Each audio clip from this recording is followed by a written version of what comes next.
Hi, this is Holly at Holly Brand Arts, and today we're going to be drawing Olaf from Frozen, one of my favorite videos and movies this year. And I'm going to be drawing this with you step by step using simple shapes, and then I'll kind of speed up the process at the end to show you the coloring. So the first thing we're going to do is to start to draw the shape of his head, and we're going to start with a frowning curved line to make the top of the head. And then at the sides, we're going to come out a little bit, kind of like a backwards letter C curve, but not as rounded as a letter C, to make kind of the dimple. Because he's smiling so big, it's going to create a little bit of a dimple in his cheeks, and will come out just slightly on the left-hand side. We're not going to curve it quite as much. And then his face is very elongated because he is smiling so big and his mouth is open. So the head is kind of almost like a rounded rhombus or diamond shape, and also kind of like an oval because it's elongated. The next thing we'll draw is the mouth, and the mouth will kind of be right kind of up towards the center, and again a smiling curved line. We'll kind of make those lines go up and back just a little bit on the edges, and then we're going to kind of follow the shape of the chin to get the shape of the bottom of the mouth. And the teeth for Olaf are made of snow, so it'll be a sideways rectangle, and the edges will be rounded.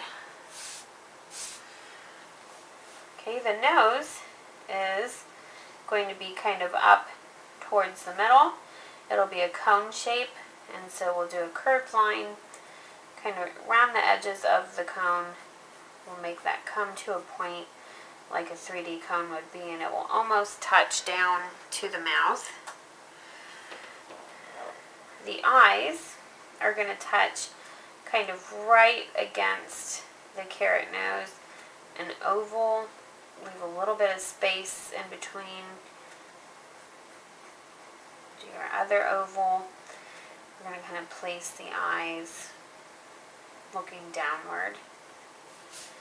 And then the eyebrows, curved lines up above, doubled up.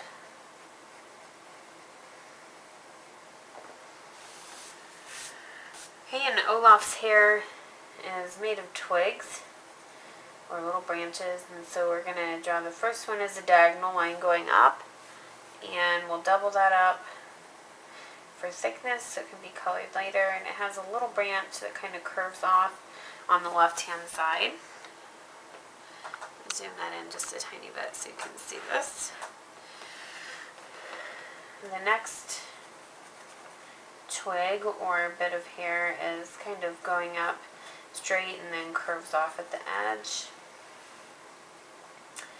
And the next one goes up straight. We're going to double it up. It's got a little branch coming off diagonally. And that completes his hair. And we're going to kind of slide down here. His body is a rounded circle and kind of meets up right at the sides of the chin, and we're going to round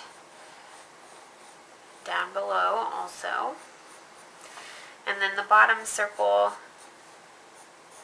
is wider, just like on a regular snowman. I'll zoom that out so you can see kind of the whole characters we're drawing. And that just kind of connects with a curving smile line.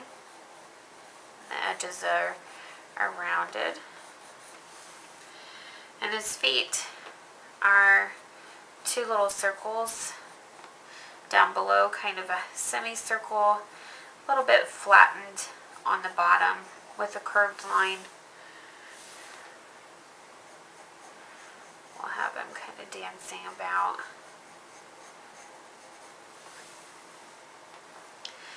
And his arms are little twigs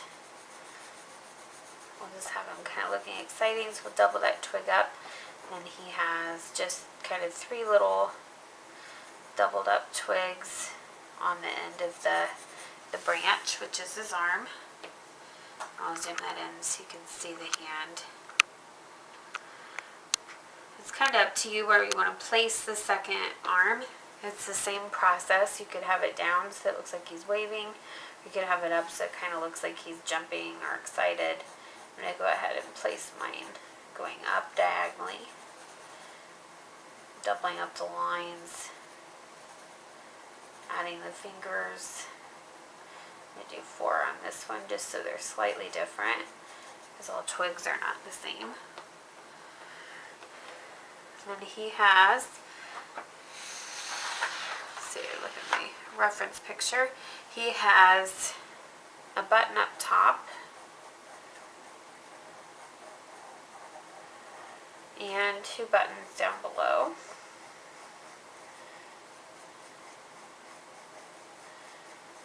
And those are pretty circular. I'm going to zoom that out for you. And you could outline this with Sharpie. I wouldn't recommend it as much on this picture because a lot of the shading and coloring that's done in him is done with blues, since he is made of snow. And I'm going to be coloring with Prismacolor colored pencils. This is a brand that I find really works well for shading and doing different color work. You could do it with marker or with crayon or whatever supply you have handy. And at this point I'm just going to go ahead and color, and we'll speed this up for you. If there's a part that you'd like to slow down, then you could kind of just pause that as we go along. Thanks for drawing with me today, and if you need any help with shading or value, we're kind of shading with color this time, but you can find other videos that I've done on value if you find that you'd like to learn how to shade.